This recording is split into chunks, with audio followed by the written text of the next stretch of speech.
Me detuve en una pequeña cafetería. Tomar un descanso. Mientras saboreaba mi taza de café, mi tinto, mis ojos notaron una joven barista que se movía con gracia, con destreza detrás del mostrador. No pude evitar notar la pasión con la que preparaba cada bebida, la atención meticulosa a los detalles y su sonrisa que iluminaba su rostro mientras servía a los clientes.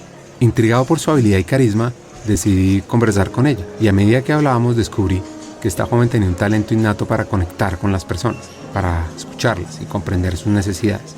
Era como si pudiera leer sus pensamientos y anticipar sus deseos. Me sorprendió su capacidad para adaptarse a diferentes situaciones y ofrecer un servicio personalizado a cada cliente que entraba por la puerta. Fascinado por su habilidad, me puse a pensar sobre la importancia de leer el talento en nuestras interacciones diarias. Me di cuenta que esta competencia no solo se limita a reconocer habilidades técnicas o conocimientos específicos, sino que implica ir más allá, metiéndonos en la esencia misma de las personas, porque al leer el talento podemos percibir la pasión, la curiosidad y el potencial de cada individuo, y así aprovecharlo al máximo. Pues esta experiencia me recordó cómo, hoy por hoy, leer al talento es fundamental, ya sea en el ámbito laboral, en nuestras relaciones personales o en la comunidad en general, porque al hacerlo, no solo podemos asignar roles y responsabilidades de manera más efectiva, sino generar oportunidades de crecimiento, de desarrollo a quienes lo merecen. Leer el talento nos permite construir equipos diversos y dinámicos, en los que cada individuo se sienta valorado y motivado a dar lo mejor de sí. Pues este episodio es con un hacker que tiene esa habilidad, la de leer el talento, para ir más allá de las apariencias y descubrir las cualidades únicas que cada persona tiene para ofrecer. Vamos a explorar esta competencia y además cómo potencializarla en nuestro propio crecimiento personal y en la creación de equipos exitosos.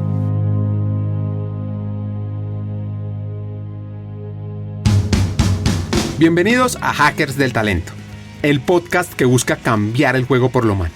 Creemos en una América Latina más competitiva, inclusiva, equitativa, próspera, donde las personas sean el centro del mundo laboral. Nos motiva el talento como motor de cambio y por eso estamos aquí, para ser la fuente de inspiración, unión, colaboración, aprendizaje, debate y acción para la comunidad interesada en talento. A través de historias, reflexiones, conversaciones con CEOs, líderes de talento humano, pensadores y actores de cambio, te vamos a ofrecer hacks para evolucionar como persona, como líder y potenciar tu empresa. Te invitamos a sumergirte en conversaciones profundas, significativas, que te harán pensar, que te inspirarán y que te harán dar ganas de tomar acción para cambiar el juego por lo humano. Únete a nosotros en este viaje para hackear el talento y juntos aumentar la competitividad de América Latina por un futuro más justo y próspero.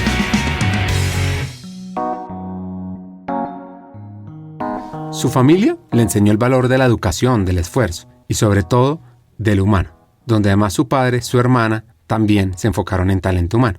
Y es que nuestro invitado de hoy, Gabriel Sander, mexicano, nos va a compartir muchos hacks de cómo potenciar talento humano al vivirlo casi que desde la cuna.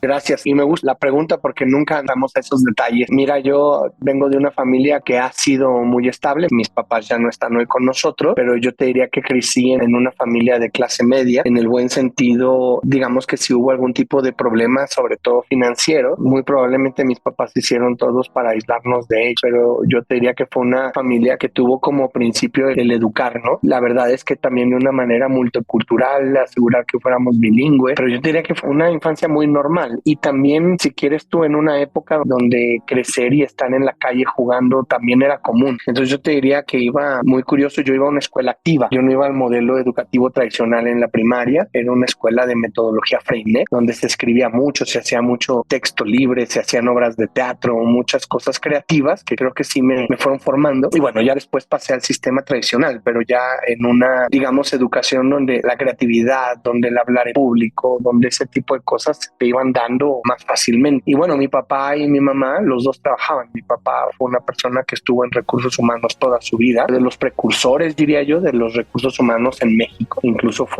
llegó a ser el director de recursos humanos para Ford Motor Company aquí en el país y después se independizó y fue de los primeros consultores en compensaciones. Entonces por ahí te podría yo decir que seguro viene algo de influencia, aunque él nunca me guió para dedicarme a esto, pues seguro por ahí venía en la sangre. Y mi mamá también trabajaba una época en la escuela en la que yo estudié. estudiaba esta escuela activa y otra época después ya trabajó incluso en el gobierno del país. Entonces, bueno, una cultura de trabajo de una familia cercana y básicamente 10 años llenos de juego, llenos de educación y ya, ¿no? Era muy normal, no teníamos opulencia, pero tampoco nos faltaba nada. ¿Qué me enseñaron mis papás? Yo te diría que sobre todo la ley del esfuerzo. Ellos trabajaban mucho por las carencias que cada uno tuvo en sus respectivas casas y formas de crecer. Mi papá, hijo de alemán, a quienes les quitaron todos en la Segunda Guerra Mundial, ellos vivían en México, y mi mamá también hija de un migrante español y mi abuela, y bueno, también mi abuelo muere cuando ella era niña. Entonces digo que creo que se hicieron todo para tratarnos siempre de dar lo mejor en un ambiente de respeto y de trabajo sobre todo. Y la que más me viene a la mente siempre que me preguntan de mi papá, cuando ya empezaba yo a trabajar, llegué un día a quejarme de un jefe que me habían asignado y yo decía que no le iba a aprender nada a él, y mi papá me sentó y me dijo que si yo esperaba que mi aprendizaje dependiera de otro, el único que iba a estar mal toda la vida era yo. Y creo que de ahí me cambió muchísimo la forma en que yo iba a ver las cosas y cómo me iba a desarrollar. Eso es un poquito de mí.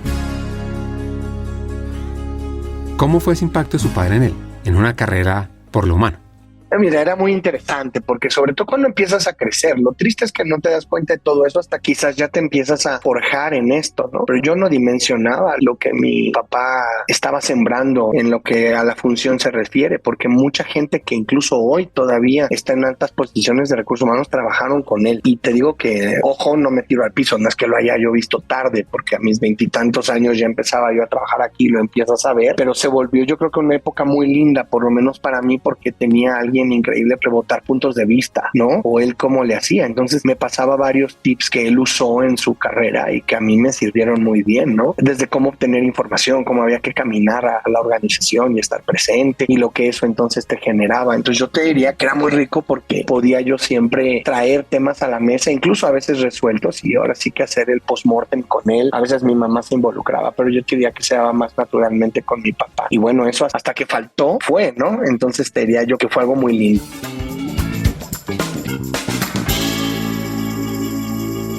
Le encantaba jugar al fútbol americano, y su vida cambia. Vamos por la gloria, vamos, tú puedes, vamos por la gloria.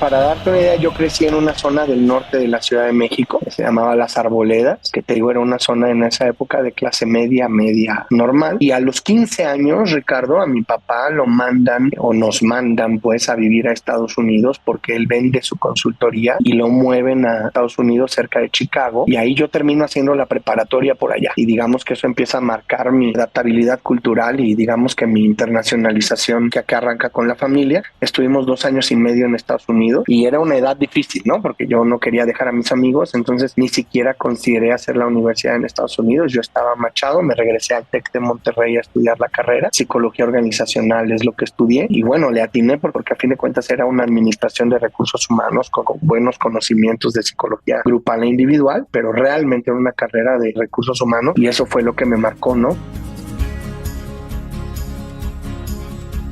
¿Y cuál será la razón por la que estudió psicología? Seguro pensarán que fue por su papá. Fíjate que fue curioso, yo era muy bueno para las cosas que probablemente no me iban a dar mucho en la vida, quizás sí satisfacciones, pero como más para hacer cosas de profesor, ¿no? Yo era súper bueno para geografía, cosas de historia, pero pues nada más porque se me daba y te va a dar risa, pero sí platicaba yo con mi papá de recursos humanos, pero la razón por la que estudio eso es una, yo me puse necio y decidí que la carrera la iba a hacer en México, por esto que ya te contaba, de los amigos, y sí de casualidad un amigo de mi papá es quien creó la carrera de psicología organizacional para el TEC. Entonces conversé con él y me la explicó y digamos que sin pensarlo entré. Ricardo, si me hubieras dicho, oye, pudo haber sido mercadotecnia, administración de empresas, quizá, pero esa fue la que decidí, fue con la que me inscribí y ahí, bueno, la estudié, me gradué y creo que fue lo correcto, ¿no? Pero fue tan científico como lo que te estoy contando y un golpe de suerte allí que conocí a alguien que conocía profundamente la carrera y para qué era la carrera y de ahí es que decidí.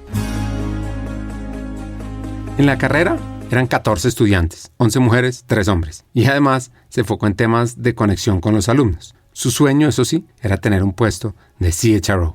tontamente yo ya entendía en ese entonces lo que mi papá hacía, pero nunca busqué eso. Entonces yo sí me veía, ¿cómo te diré? Yo me veía así en una multinacional y algún día siendo el de recursos humanos para México, ¿no? Digamos que si tú me dices así concretamente cuál podía ser mi sueño, yo te lo resumiría en eso, en trabajar en una empresa multinacional y llegar a ser la cabeza de recursos humanos para México. Eso era mi sueño y por azares del destino, en típicas ferias de reclutamiento, metí mi currículum a varias empresas, entre ellas a Unilever, y en Unilever me llamaron para el programa de trainee y era la segunda vez en la historia que reclutaban gente para recursos humanos. Y entonces pues digamos que si le ponías nombre entonces a esa multinacional, mi sueño se convirtió en ser el vicepresidente de recursos humanos para Unilever en México. Y bueno, digamos que así es como arranqué mi carrera.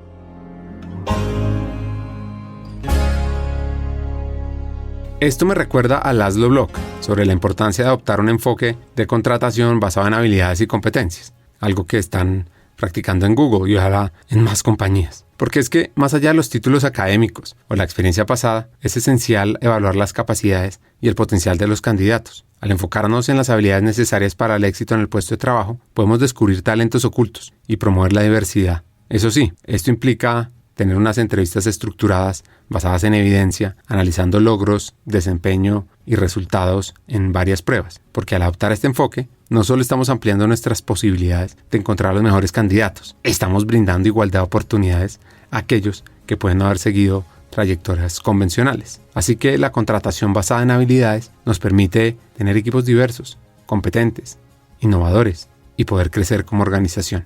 Es momento de mirar más allá de los títulos y explorar el verdadero potencial de las personas. Bueno, Gabriel entró a Unilever, echándole todas las ganas. ¿Y cómo fue esa experiencia de ser trainee? Sí, mira, el programa de trainees ya tenía una estructura y una fama en México, pero yo te diría que lo que más me marcó a mí, para darte una idea, los primeros 9 meses, 10 meses de ya ser trainee, ya estar empleado, me rotaron por todas las áreas y hacía proyectos específicos, Ricardo. Entonces mi primer proyecto, para que te dé risa, y siempre es anecdótico porque mi primer proyecto fue como psicólogo organizacional hacer un estudio de factibilidad para implementar un sistema de transporte neumático de harina. Nosotros hacíamos harinas para hot cakes y para pastel y llegaba todo en costales, pero cuando me dijeron lo que te acabo de dar como palabra, ni entendí, y como en las caricaturas me imaginaba las cubetas que bajaban y agarraban la harina y se subían y la echaban, ¿no? Como en caricatura. Y bueno, además el tipo que me recibió, que era en una de nuestras fábricas, dijo, era el gerente de proyectos, y dijo que un psicólogo para eso, que le iba a servir, y me di cuenta que sí podía yo. Estudié, trabajé, entregué el proyecto, me felicitaron y de allí me movieron. Hice y ayudé a hacer un modelo presupuestal en finanzas, hice una encuesta en el norte del país para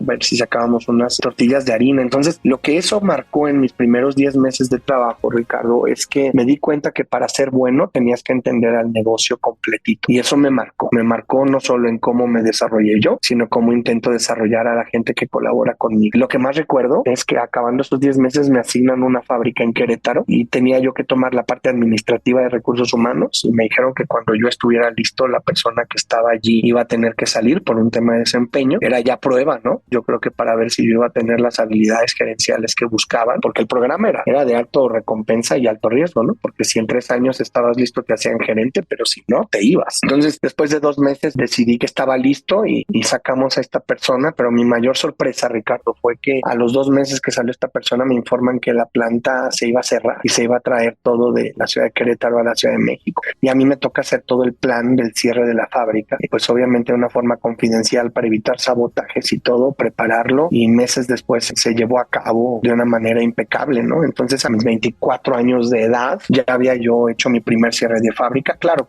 pero con todo lo administrativo a mi cargo. Y bueno, ahí te la vas creyendo, ¿no? Que vas a tener con qué y que puedes. Y ahí también se dio una circunstancia que acabando ese proyecto, si te ubico en tiempo, yo empecé en marzo del 93, para septiembre del 94, me dicen que me van a mandar 6 meses a vivir a Canadá para aprender. Y me fui a Canadá y en vez de 6 meses me quedé 14. Entonces ahí empieza mi carrera internacional, si quieres verlo así.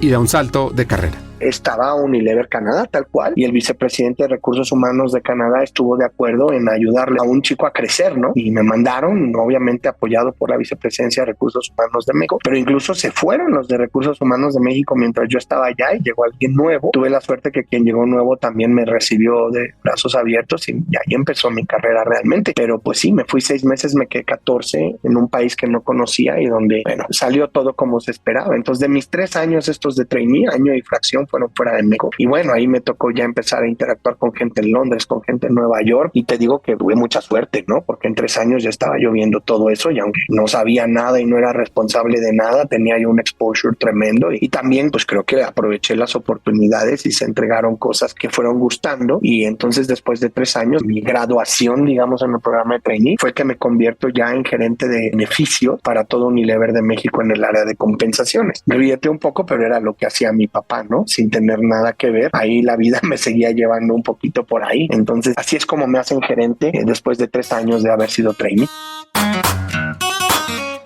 Liderar compensación en talento humano es un aprendizaje muy poderoso porque te permite entender los diferentes países en detalle y sobre todo los motivadores detrás de las personas. Atención a este término, pubertad profesional. Después de 7 años y como te conté, me hicieron gerente allí y luego me tocó ser responsable de todo el reclutamiento corporativo, programa de trainees y gerentes los reclutaba yo y los 27 años le apuestan conmigo. Ahí tengo que reconocer en ese momento el vicepresidente de Recursos Humanos era Aquiles Olvera y le apostó y me hizo director. Yo tenía 27 años, yo fui gerente 2 años y cachito y este hombre me apuesta y me pone porque íbamos a hacer una adquisición que se dio en 97 o 98 y en el año 2000 me entró lo que yo le llamo, Ricardo, pubertad profesional. Y yo sentía que estaba más listo de lo que realmente estaba para hacer grandes cosas. Me iba muy bien, pero me llamaron para irme a América Online. Y si te acuerdas, y a lo mejor tú estás más joven, pero era cuando por primera vez una empresa de internet se unía con una empresa de contenidos como Time Warner. Y bueno, yo no le pude resistir a eso y me voy a internet, ¿no? En el año 2000, donde la penetración de internet en México era como de 3% nada más. ¿Y cómo fue esa experiencia con American Online? Y bueno, además dices, ¿y qué tal que me hago millonario? Y como puedes ver, no me hice millonario, pero aprendí muchísimo y sobre todo aprendí, Ricardo, que no era yo pez de un solo estanque, ¿no? Que me pude salir de Unilever y también tener éxito en América Online y llegué con México y a los 3 años ya tenía yo toda América Latina. Ojo, eran 5 países. Gran experiencia porque América Online tenía una parte técnica, digamos, lo que era tu conectividad para internet, pero también desarrollábamos los contenidos de lo que América Online ofrecía. Entonces tenías como una empresa de revista y de televisión, si quieres verlo así, y además un call center. Entonces fue impresionante. Yo llegué como con 40, la dejé en unos 600, muy lindo, pero ahí me habla Unilever después de 3 años y medio y me ofrecen regresar porque iban a empezar el programa del HR Transformation, que era meter este sistema de Dave Ulrich, de Business Partner Centers of Expertise y Shared Services, y me ofrecen regresar para llevar yo el área de compensaciones para América Latina porque la persona que me recluta se iba a retirar y regreso para irme a Brasil. Y la verdad es que regresé porque además de que me fui muy bien de Unilever, dije, transformar este monstruo va a ser interesante y ahí decido regresar después de 3 años y medio, mucho más maduro por el cambio que hice, pero también con mucha más confianza en mí. Entonces regreso a Unilever para irme a Brasil y de ahí, pues si lo quieres resumido, de los 8 años que seguí en Unilever, como 6 y medio fueron en el extranjero, Brasil, Colombia, New Jersey y un pedacito nada más en México. Estuvo en Brasil unos meses. Luego pasaba unos días en México, New Jersey y después a Bogotá. ¿Y cómo fue el reto en Estados Unidos? Mira, New Jersey fue muy curioso porque fue cuando Unilever decidió hacer toda una región que era Américas. Por primera vez Latinoamérica y Norteamérica se unían. Y entonces a varios latinos que llegamos para allá, pues nos toca abrir camino y naturalmente, Ricardo, había resistencia y había gente que sentía que ellos querían la posición o que por ser norteamericanos quizás les tocaba a ellos pues agarrar todo América, ¿no? Y entonces me llevan ahí para el supply chain. Para darte una idea, la posición eran 80 fábricas en todo el continente, pero eran un grupo que mitad eran norteamericanos y la otra mitad eran latinos, sobre todo brasileños. Entonces ese cross-cultural fit y esa ayuda que yo fui para los del norte, entender el sur, y los del sur a los del norte, me posicionó súper bien. Entonces yo te diría que dentro de mi función era divertido, había todo para hacer, era un monstruo el supply chain de Unilever en las Américas, pero con algunos colegas en recursos humanos pues no era muy feliz la cosa, ¿no? Entonces yo te diría que profesionalmente hablando fue el lugar donde quizás más desafiante fue el ambiente dentro de recursos humanos pero en todo lo demás fue espectacular, familiarmente, y te digo, el consolidarme en ese supply chain con gente de todos lados, un grupo muy, muy grande. Para darte una idea, ya había un senior vice president de las posiciones sototota, del cual me gané su confianza y fue muy lindo. Entonces yo diría que la anécdota fue que aprendí un poco a estar en un lugar donde no forzosamente, si no era hostil el clima, tampoco era agradable, y lo supe sobreponer y manejarlo por un lado, y por el otro sacarle el mayor provecho a la experiencia profesional y personal, y eso también fue muy gratificante, ¿no? Que fue lo que me ganó después moverme a Colombia para administrar 9 países, ¿no? Hagamos una pausa. Como sabes, en Hackers del Talento estamos en una misión: cambiar el mundo laboral por uno más humano, inclusivo, próspero y competitivo. No lo podemos hacer solos, para nada. Necesitamos tu ayuda. Te invitamos a compartir este episodio con una persona, con alguien que quieras, con alguien que sientas que puede aprender, que puede evolucionar con los hacks que compartimos en este episodio, porque juntos vamos a inspirar a más talentos a sumarse a este movimiento de humanizar América Latina. Y si quieres unirte, si quieres profundizar y estar a la vanguardia, suscríbete al podcast, síguenos en LinkedIn para recibir noticias diarias, suscríbete en nuestra página hackersdeltalento.com al newsletter Cartas al Talento, y no te pierdas la oportunidad de marcar la diferencia en este mundo laboral y así transformar la vida de millones de personas, porque juntos podemos hacerlo posible. Nosotros ya estamos aquí, dando el primer paso. ¿Y tú? ¿Te unes a nuestra misión de cambiar el mundo laboral por uno más humano? Hagámoslo juntos. Sigamos con el episodio. Además, enfrentó otro tipo de retos. Sí, claro. Estados Unidos, para darte una idea, dentro de Unilever era casi independiente. Entonces América Latina siempre era claramente, llámale así, subordinado, ¿no? Al headquarters de Londres y Holanda. Estados Unidos era un monstruito que casi se administraba solo. Entonces, digamos que allí venían ese tipo de retos, ¿no? Era una cultura muy distinta al otro Unilever que yo había conocido. Y la chispa se prende para entender lo global. Totalmente. Además de que por este proyecto de HR Transformation me toca ser parte del equipo que define al proveedor y todo lo que se iba a utilizar para el resto del mundo. Entonces mi convivencia con gente del resto del mundo para eso se amplió. Y yo, si quieres verlo así, Ricardo, fue la primera vez que empiezo a entender lo global. Ya no nada más lo latino o lo americano, sino lo global. Y ahí, nada más por coincidencia, estaba en Estados Unidos, ¿no?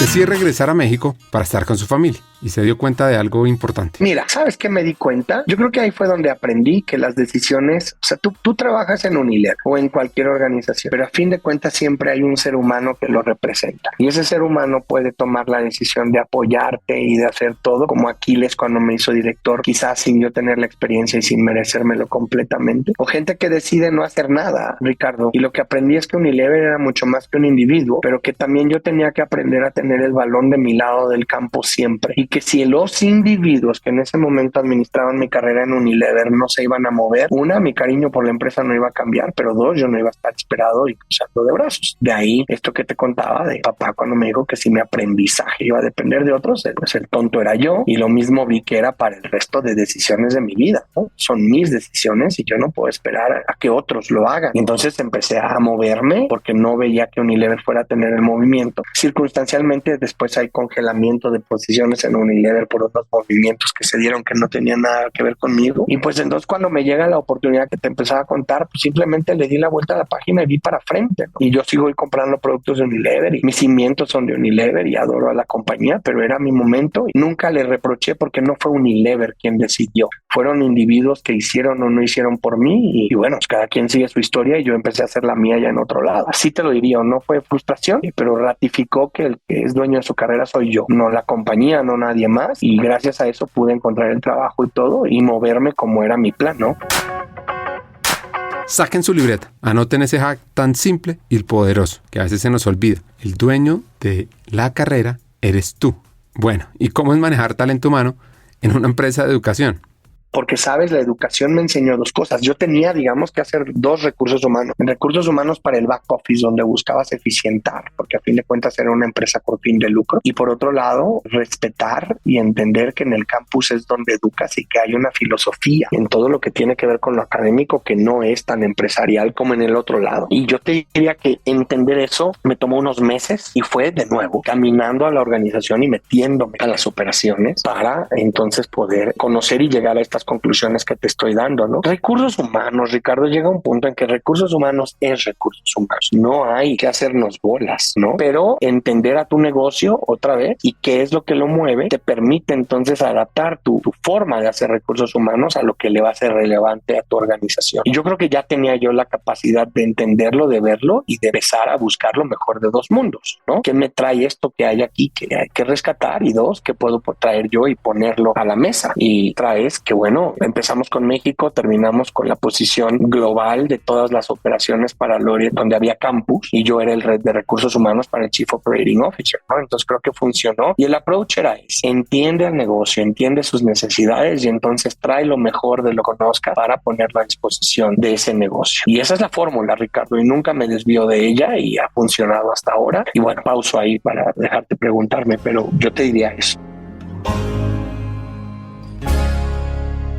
¿Qué es lo que realmente mueve tu negocio? En este momento, esta empresa tenía operaciones en 27 ciudades, más de 1 millón de alumnos. Y miren todo lo que sucedió, los cambios que se generaron. Yo te diría, y por eso te lo divido en dos, tú tenías que respetar el proceso educativo, Ricardo, claro, entenderlo, pero la eficiencia académica, la calidad académica, la tenías que entender para hablar el idioma, digamos, de una gran parte y de lo que es tu razón de ser. Pero, por ejemplo, había, incluso para los administradores de la educación y todo, no había meritocracia, Ricardo. Entonces yo llegué a implementar incluso un sistema de evaluación del desempeño real, ¿no? Donde hubiera diferenciación y donde hubiera tanto para bien como para mal, y había mucha resistencia incluso de la gente que administraba muchos campus, ¿no? Y era lindo porque le decías, oye, entonces tú se lo enseñas al alumno como una mejor práctica, pero no estás dispuesto a hacerlo tú para tu administración del día a día. Y entonces fue romper barreras, y yo lo que te diría es que después de varios años se tenían procesos súper sólidos de lo que es planeación de recursos humanos, de sustituciones, de mejorar la banca, de reconocer a los mejores, también los que no estuvieran a la par, tomar decisiones y removerlos o encontrarles dónde podían hacerlo mejor, y esto solito te va llevando, Ricardo, ¿no? Todo lo demás ya son legislaciones y lo que tú quieras, pero estas herramientas y además la idea de hazlas una vez y replícalas muchas veces, me mostré, y bueno, pues por eso estuve 8 años allí, ¿no? Funcionó. Te digo, las herramientas son las mismas, el cómo lo haces, el arte es leer de nuevo cómo ayudar, para qué vas a ayudar y después meter la herramienta relevante y hacer todo, pues ahora sí que el arte y la ciencia del cambio, ¿no? Diría que va por ahí, no sé si con eso respondí a tu pregunta.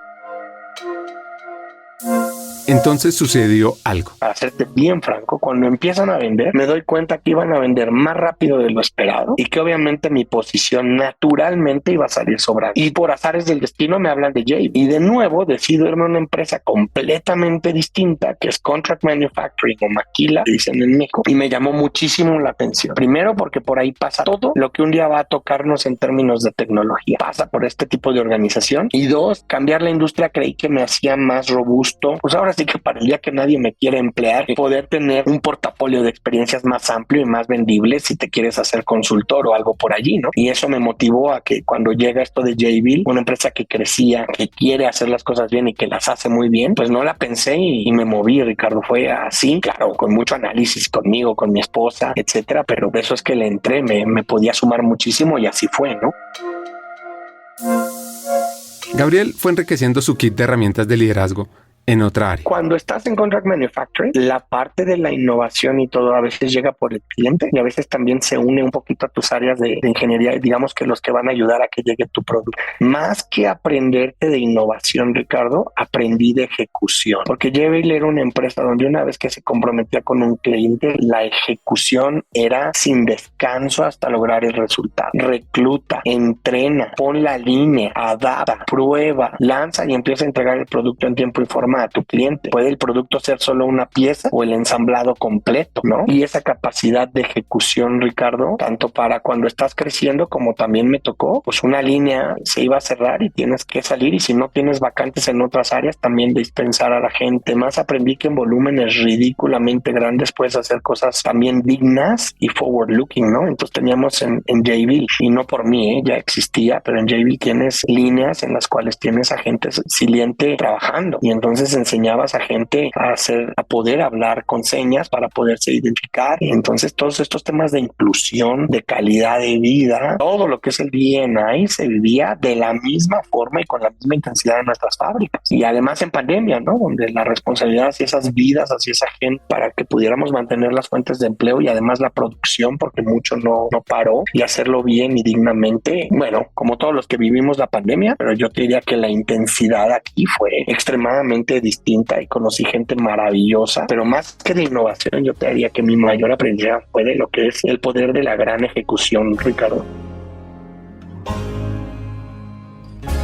Ojo a este hack. Sin los tres no hay decisión. Esto es una herramienta fundamental para tomar decisiones, para empoderar y avanzar. Jabil tenía un modelo para toma de decisiones donde siempre tenía que ser tripartita. Tenía que estar involucrada la gente del negocio, es decir, llámale el área que está vendiendo o desarrollando el negocio, así como la parte que opera y el área financiera. Y esto tenía que funcionar porque sin los tres no había decisión, pero era súper saludable porque entonces no tomabas decisiones tontas donde financieramente podía parecer bueno, pero no era operativamente viable. Y esto se hacía con una velocidad, Ricardo, espectacular. Y aprendí que escalar los temas en Jabil no era para acusar a alguien, como mucho latino lo vemos. A muchos nos dicen, si te escalan con tu jefe, sientes que te están acusando. Y aquí era, si tu jefe no te responde y tú necesitas la respuesta para darle el servicio al cliente, vete al siguiente nivel tan pronto puedas y él te lo va a resolver. Y si no, te vas hasta donde tengas que parar. Y esto para mí fue un gran aprendizaje. A veces dejas de ejecutar porque alguien arrastra el lápiz o porque alguien se está haciendo para tomar una decisión, y aquí no se permitía. Y era por el bien tanto del cliente como de nosotros, para no perder al cliente contra competidores. Y a partir de ahí sí se tenía ya una metodología de cómo integras clientes y todo muy marcada. Esta es una empresa muy de procesos, ¿no? Y también aprendí el poder de los procesos y lo valiosos que son para una industria tan de rápido movimiento como ¿no? Porque igual el cliente que ya tenías y de repente se iba a ir a una nueva versión, pues te traían los prototipos, etcétera, y de repente vámonos, full production mode y vámonos para allá. Entonces, entrenar profundamente a la gente, etcétera, todo eso era parte de esa ejecución que te comento. Entonces, procesos, gente, toma de decisiones ágil, y a partir de ahí, foco. ¿Y cómo iba todo en JB? Simple. En Jabil todo iba muy bien, pero cuando escuchas nuestra marca, yo creo que de pocas marcas representan a México como Cuervo. Cuando ves que no es una marca nada más, sino que hay 30 marcas atrás. Cuando ves que eres una empresa que llevas 250 años que opera, Ricardo, y que sigue siendo de una familia, aunque hay una parte también está en el mercado. Y como yo te decía, también visualizando que hay que ser realista, en mucha empresa multinacional, a lo mejor llegar a ser el Chief HR Officer por muchas circunstancias no iba a ser lo que podía darse. Y entonces me llega esta oportunidad, y por toda esa parte romántica, pero la oportunidad de también traerle a una compañía mexicana todos estos años y todas estas experiencias que te estoy contando y ponerlas a su disposición para que sigamos creciendo y ganando espacio en el mercado y representando a México, porque además de las empresas grandes de tequila, somos la única que seguimos siendo mexicana. No le pude huir a eso, ¿no? Y es por eso que tomo la decisión de dar el brinco, esperando sumar aquí y bueno, ayudar a que recursos humanos sea una función que sume a ese crecimiento que queremos seguir teniendo y posicionando a una de las bebidas icónicas del mundo y de nuestro país en todos lados donde no estemos, ¿no? Eso es lo que me motivó. La historia de José Cuervo es fascinante, de varios siglos. Incluso tuve la oportunidad de estar en sus oficinas. No saben la decoración, el arraigo a México, a la historia de México, de hace varios siglos. Ahora hablemos de cultura en empresas tradicionales. Es una cultura de mucho orgullo, Ricardo. Llevo 6 meses. La gente está orgulloso de esta compañía, pero a la vez yo te diría que estamos redefiniendo una cultura por esta globalización, ¿no? Tenemos hoy tenemos una operación en Estados Unidos, tenemos una destilería, la destilería más antigua de todo el mundo desde 1608 está en Irlanda y es nuestra, donde se hace Bushmilk. Entonces yo te diría que empezar a consolidar una cultura hasta donde haga sentido, ¿no? Pero más de una sola organización y no de varias. Yo creo que por ahí viene parte del reto. Y 2, pues una vez más, como te decía, entender hacia dónde vamos como organización y entonces cuáles son las mejores herramientas de recursos humanos que podemos disponibilizar y globalizar para que lo logremos, ¿no? Digamos que en esa lectura estoy. ¿Cuál es el mayor reto en una empresa familiar? Seguro El talento tiene que estar por ahí. Yo creo que tocaste un tema, talento, ¿no? Creo que para todos los que estamos aquí sigue siendo el mayor reto. Sobre todo, Ricardo, porque mucha gente, en las compañías grandes y establecidas, digamos que hay cosas que ya es un crecimiento, si quieres tú, más gradual, ¿no? Llamémosle más evolutivo. Pero hay empresas que todavía tienen la oportunidad de duplicarse y triplicarse. Y cuando hablas de talento, reconocer que hay talento que te ayuda a llegar a cierto punto, pero que no es el mismo talento que te va a ayudar a llegar al siguiente milestone o al siguiente parteaguas de tu organización, eso puede ser bien difícil, Ricardo, porque a fin de cuentas es gente, son lealtades, pero no todo mundo, como siempre digo, ¿no? El que de 10 billones te llevó a 20 y 30 billones, no forzosamente es el que te va a poder llevar a 45. Y darte cuenta de eso es bien duro. Y yo creo que para allá vamos muchas empresas, donde en este nuevo mundo, entre mezclas de tantas generaciones, tecnologías, etcétera, identificar donde no vas a tener a la gente que te va a llevar a donde quieres estar, creo que viene ahí como un gran reto, porque no forzosamente el talento está disponible en todos lados para que te lo traigas, pues. Entonces hay que formarlo, pero hay que decidir, pero hay que adquirirlo también. Y yo creo que es un tema, yo digo que es medio de sándwich, ¿no? A veces tienes que traer gente de arriba, pero también desde el inicio, y luego en el en medio, ver cómo vas a ir moviendo las piezas para que todo opere, pero nunca hipotecar tu futuro al no traer gente desde el inicio, pero tampoco hacer de tu modelo pues uno de solo adquisición de gente en el mercado, ¿no? También hay conocimientos que es importante sostener. Yo te diría, en general, creo que ese es el reto para un montón de empresas, y aquí también no es la excepción. La estrategia del sándwich para consolidar el talento. Me encantó ese ejemplo. Y una de las cosas que admiro de las grandes multinacionales, como las que ha trabajado al comienzo de su carrera Gabriel, es la atracción de talento joven y su consolidación para llevarlos a posiciones de liderazgo. Completamente. Es que es eso, ¿no? Y a veces dices, híjole, pero también pagar el talento fuera. Sí, pero no minimices tu historia, tu cultura, tu todo, ¿no? Tienes que generar, a mi gusto, un ensamble ahí de gente, pero tú lo dices muy bien, es desde abajo, y además a sabiendas de que vas a perder a muchos en el camino, ¿no? Entonces, todo eso tiene que estar en tu plan, pues. No puedes ser tan inocente como para decir contrato a 10 y los 10 van a llegar, ¿no? De 10 se te van a ir 5 o 6, pero que los 4 que lleguen fuertes, lleguen bien y te ayuden a construir a los otros que vienen atrás, y es de bien largo plazo y no todo el mundo tiene esa paciencia, Ricardo.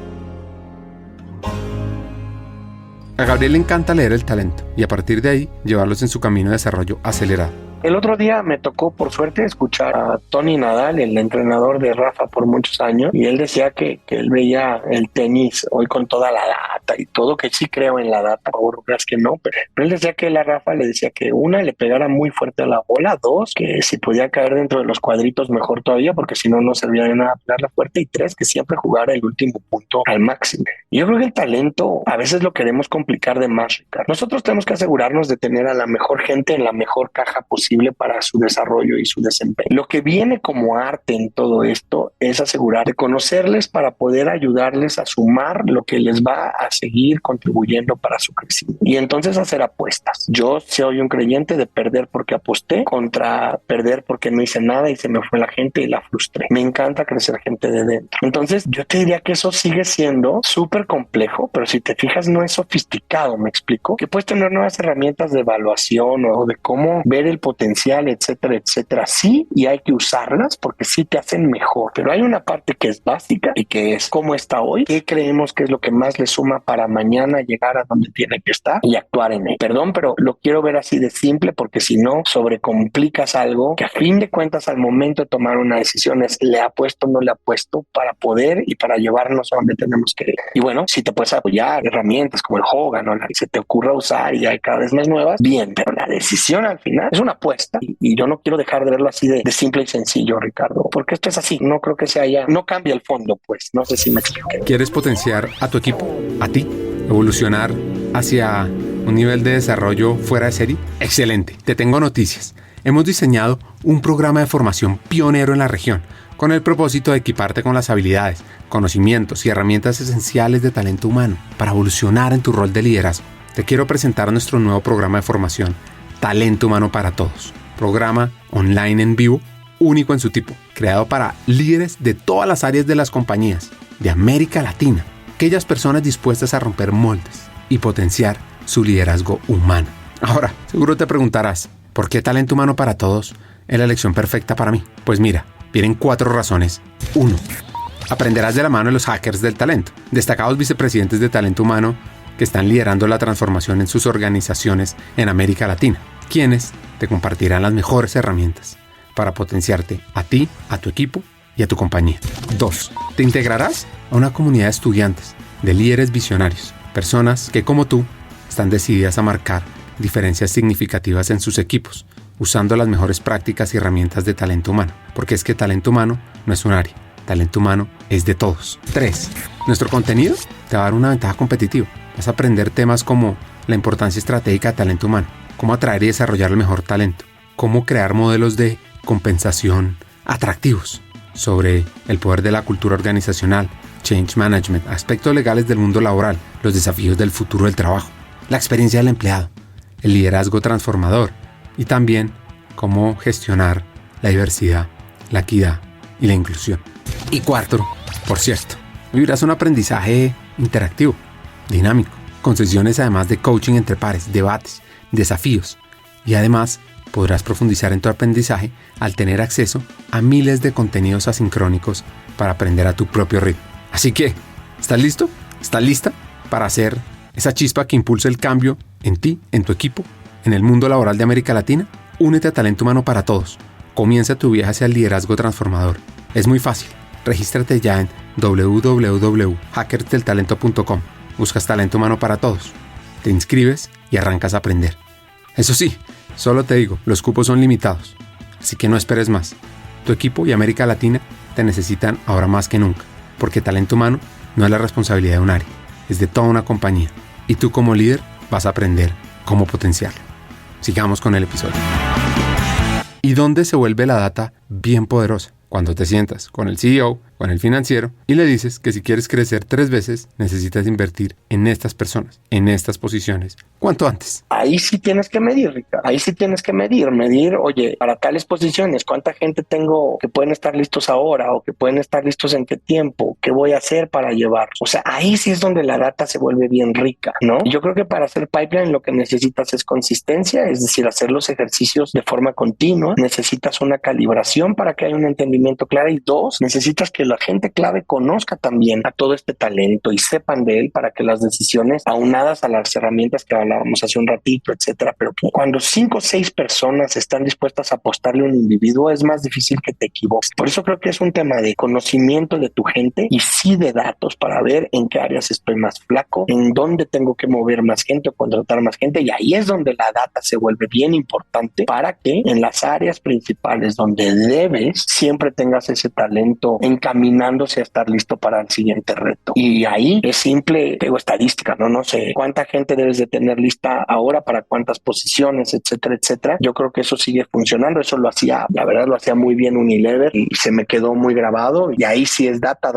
Y 2, decidir y priorizar, ¿no? Porque si eres una empresa de consumo, bueno, ¿cuáles son tus áreas clave para destacar y ganarle a la competencia? Y cuáles no lo son tanto y tratarlas y cuidarlas, etcétera, etcétera, pero mucho más poco en aquello que te diferencia. Y eso tampoco es fácil, ¿no? Todo el mundo quiere que su área sea la principal y todo eso se logra a mi gusto con data, porque si no empiezas con temas de adjetivos, ¿no? Como tengo muchos problemas o pocos problemas o mucho pipeline o poco pipeline y nada como decir traigo una lista de sucesión donde tengo un 80% de gente lista para poder ocupar esta posición. Si todo se me va a vaciar ahorita, me falta este 20, eso no es un problema. Cuando le empiezas a meter datos es mucho más entendible para todos y más accionable lo que tienes que corregir. Y ahí es donde, bueno, creo que se empieza a hacer la diferencia en cómo manejas esta administración de talento con datos. Para ir cerrando, un par de consejos. Un líder, hablarle de mucho y de poco, pues es llevarlo a áreas y sobre todo para ciertas funciones donde no es su idioma. No hablas de porcentajes, de éxito, de rotaciones, pero con números, de por qué esto, y le empiezas a dar un sentido. También tú te sientas en la mesa a discutir con ellos de otra manera y te ganas una credibilidad muy distinta. Creo que eso es lo que tenemos que lograr como función. Conversar con Gabriel, alguien que tiene la sangre del mundo de talento, que ha recorrido Latinoamérica en posiciones de liderazgo impactando a las personas, sirve de faro para muchos líderes. Y acá vienen mis 3 hacks. El primero, aprendamos a leer el talento para poderlo potenciar mejor y más rápido. 2, aprendamos a ejecutar, a lograr que las cosas pasen, a movilizar la empresa. Y 3, el dueño de la carrera eres tú. Recuérdalo siempre. Hasta un siguiente episodio y sigamos hackeando el talento.